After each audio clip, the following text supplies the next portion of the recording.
From Montana's news leader, this is the MTN 10 o'clock news. A walk on the wild side. A woman lives dangerously as she approaches a grizzly bear and two cubs at Yellowstone National Park. Now she's wanted by park ranger, and they need your help. Two big steps to help combat a healthcare crisis. More mental health services open up, and a pilot project to take on mental illness and addiction gets moving. And new developments come to light in the assault of a Northern Cheyenne Tribal Council member in downtown Billings. Good evening, everyone. Thanks for joining us on your Tuesday night. I'm Jeanelle Slade. Well, Billings police are seeking two suspects allegedly tied to the recent attack on 23-year-old Silver Little Eagle of Lame Deer.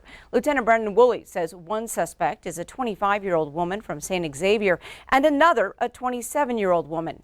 According to Woolley, the case began May 16th, shortly after 11 a.m. when officers responded to a hotel room at the Doubletree in downtown Billings. Now on scene, they found Little Eagle and a 31-year-old Lame Deer man who had both been assaulted. Little Eagle, the youngest member of the tribal council, was transported to a local hospital with what one officer described as non-life-threatening injuries. Now, the case has drawn wide attention on social media after a GoFundMe account started circulating. It stated that Little Eagle was brutally attacked and left for dead in Billings. The names of the two suspects and the other victim have not been released, but Woolley did say there is some type of association between all parties involved, and the crime does not appear to be a random act of violence. Well, a 19-year-old Hardin man whose semi slammed into an oncoming vehicle, killing two men and seriously injuring a woman south of Hardin nearly 2 years ago, has learned his fate. 19-year-old Cole Link was sentenced in Bighorn County District Court today to 15 years with the Department of Corrections. Now, the judge suspended 10 years, citing Link's age, his acceptance of responsibility, and his lack of criminal history. The crash happened on August 25th, 2019, between Hardin and St. Xavier. Two men in the passenger car died on scene, and a woman was airlifted to a Billings hospital. Now, Link pleaded guilty in March to 2 counts of felony negligent homicide and 1 count of misdemeanor negligent endangerment. Well, the team at Rimrock Foundation took a step toward expanding mental health services in Billings today. The ribbon was cut this afternoon on a brand new mental health clinic. Q2's Mitch Laggy tells us why this expansion was needed. Here in Billings, staff with the Rimrock Foundation's mental health branch opened up a new clinic on Tuesday that staff say will widen access to mental health care in Billings. Located at 1601 Lewis Avenue, the new clinic will have 7 counselors who will offer a variety of different therapies for individuals, families, and groups. Rimrock CEO Lynette Kosevich said the mental health program has been sparse for space for a long time, and the new addition will allow staff to help more people. Rimrock has mostly been known in the Billings community for its substance abuse treatment, but the new clinic will allow the company to take a bigger step into providing mental health services. Dr. Malcolm Horn has been with Rimrock for 15 years, spending 10 as the head of mental health services. She remembered back to when she was an inpatient addiction counselor and had to deny service due to the lack of resources. I would tell patients, if you have trauma, we're really not going to talk about it. I will talk about how it relates to your substance use, but you're only going to be with us for 28 days, and then you're going to go with another counselor in the community. So I'm not going to open that up. And that was a huge disservice to them because they really need to start doing that work now. And so now we can do that. In Billings, Mitch Laggy, MTN News. All right, thanks so much, Mitch. Now, staff at the clinic will start seeing patients tomorrow. Well, on the topic of mental health and getting to the heart of helping people, Rimrock has entered into another new program. A recent $4 million grant is helping to reverse a COVID trend. So many entities said in the very early stages, you will see a tsunami of mental health and addiction treatment, and we are seeing that. Lynette Kosevich, CEO at Rimrock Foundation, says her team saw a 40% increase in mental health and substance use referrals in the last year, and calls to Montana's suicide hotline doubled. But now a $4 million federal grant is helping Rimrock implement a certified community behavioral health clinic, or CCBHC. It is a model of care where you have to address every single aspect of a person's life. Physical health, their addiction, their mental health, their housing, their transportation, their relationships, everything that could negatively affect their well-being. This model is designed to create access, stabilize people in crisis, and provide treatment for those with the most serious mental illnesses and addictions. It stops the episodic treatment of substance abuse or mental illness, and we look at you as an entire person. What is causing these things? And by the way, we're going to also offer some really effective treatment for you to get you to a place where you want to be. Kosovich recently testified before the Senate Finance Healthcare Subcommittee. We need to finally treat healthcare above the neck the same way we treat healthcare below the neck. Senator Steve Daines is the ranking Republican on that committee. Since the pandemic, lockdowns, economic hardships, social isolation have only helped intensify what we already know, and that is we need mental health services in our communities, and we need to make this a priority. Data shows in January, 41% of American adults reported they were struggling with anxiety and depression. That's up from 11% before the pandemic. And Montana is certainly not immune. Daines points to data showing Montana is 4th in the nation for suicides. And that's not all. Montana ranks #1 of children in foster care.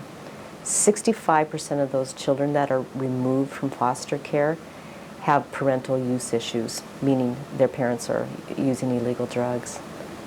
How is that acceptable? How can we keep doing that?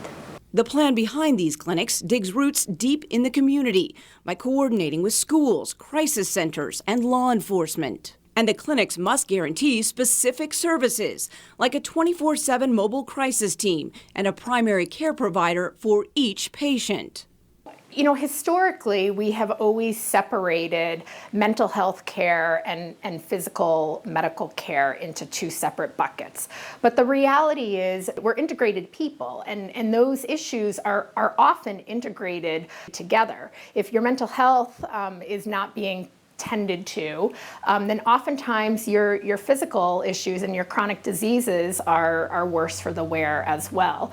Dr. Megan Littlefield says this type of model works. Riverstone Health has combined mental health care along with primary care in its facility for 15 years and now plans to partner with Rimrock. I think the more that we can collaborate across organizations and try and integrate those services together in our community, the better off our community is as a whole.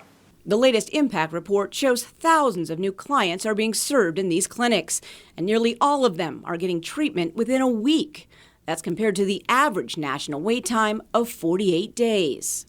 So overall, people are moving on a trajectory of wellness for maybe the first time ever. Kosovich says while the numbers show the success, the one thing that is hard to measure, even in Montana, is the cost of not moving forward. We can't do it alone.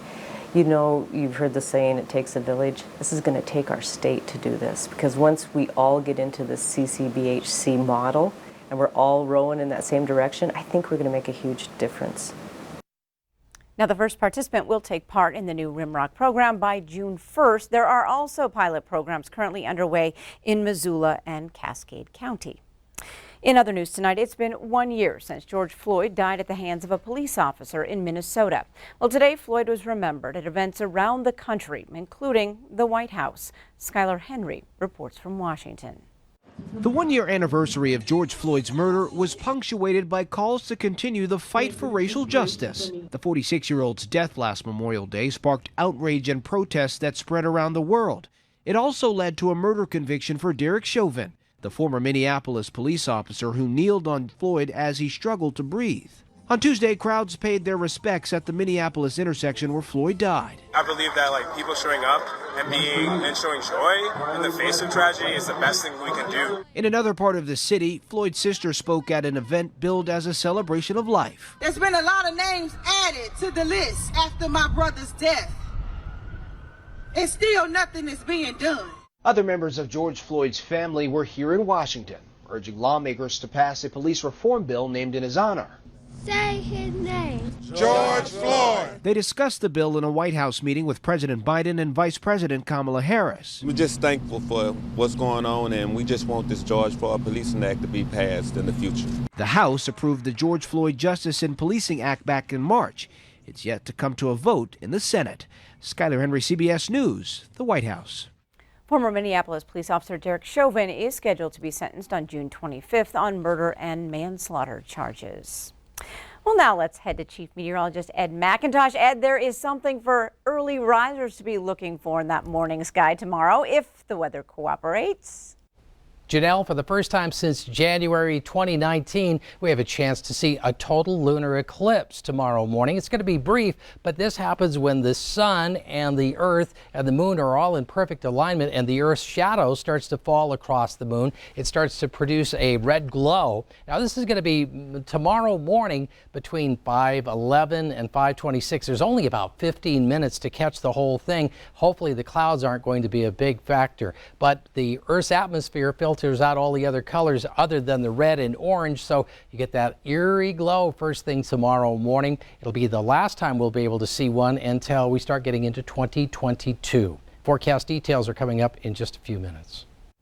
All right, thanks so much, Ed. Well, Yellowstone National Park rangers are investigating an incident of a woman who approached a grizzly wildlife at Roaring Mountain. According to Yellowstone National Park, on its Facebook post, today on May 10th, an unidentified woman shown in this picture, they released this today. This woman shown in this picture on your screen walked up to a female grizzly bear at her 2 cubs at the north end of the Roaring Mountain parking lot. Now, the female grizzly charged the woman, who then turned and walked away from the bears. The woman is described as Caucasian, mid-30s, brown hair, heavyset, and wearing black clothing. Now, the incident happened around 4:45 in the evening. If you have any information, you are asked to contact the National Park Investigative Services at 888-653-0009. Well, the Grammy Award winner headlines a lineup of more than 20 performers. This as Montana's premier music festival celebrates its 10th year. Red Ants Pants Music Festival released its schedule of performers today. Those include Taj Mahal, a 3-time Grammy Award winner, the Mavericks, who performed at the festival before, and Watch House, who cracked the Billboard's Heart-Seeking Albums chart in 2019. The 10-year anniversary was supposed to be held last year, but was put on pause due to COVID-19. The festival is set for July 22nd through July 25th, just outside of White Sulphur Springs. And a raffle ticket purchased last year turned into a new Chevy Silverado for one Lucky Butte woman. Today, Candace Canola, the winner of the Special Olympics Montana MTN Chevy truck raffle, picked up the keys to her new vehicle from City Motors in Great Falls. Now, she purchased the winning ticket from a town pump store in 2020. Now, Canola has volunteered for Special Olympics Montana events in the past and is happy her ticket helps supporting athletes that she's grown so fond of over the years. In Butte, I volunteered, and we did stuff like the softball throw and that kind of thing every time that the Special Olympics came to Butte. And so I had a great time doing that, met a lot of great kids, met a lot of great people that were involved in that. And it's an honor to be able to take this truck with the Special Olympics Montana and be able to give back to the community and to Special Olympics Montana. Now, in total, nearly 100,000 tickets were sold in 2021, raising more than $545,000 for Special Olympics Montana. Still to come on the MTN 10 o'clock news on Q2, a birthday to remember. A Montana World War II veteran turns 98. We are going to take you to that celebration. And in sports, a health scare gives one Golden Bear a fresh perspective on life inside and outside of the lines. We hear from her in just a bit.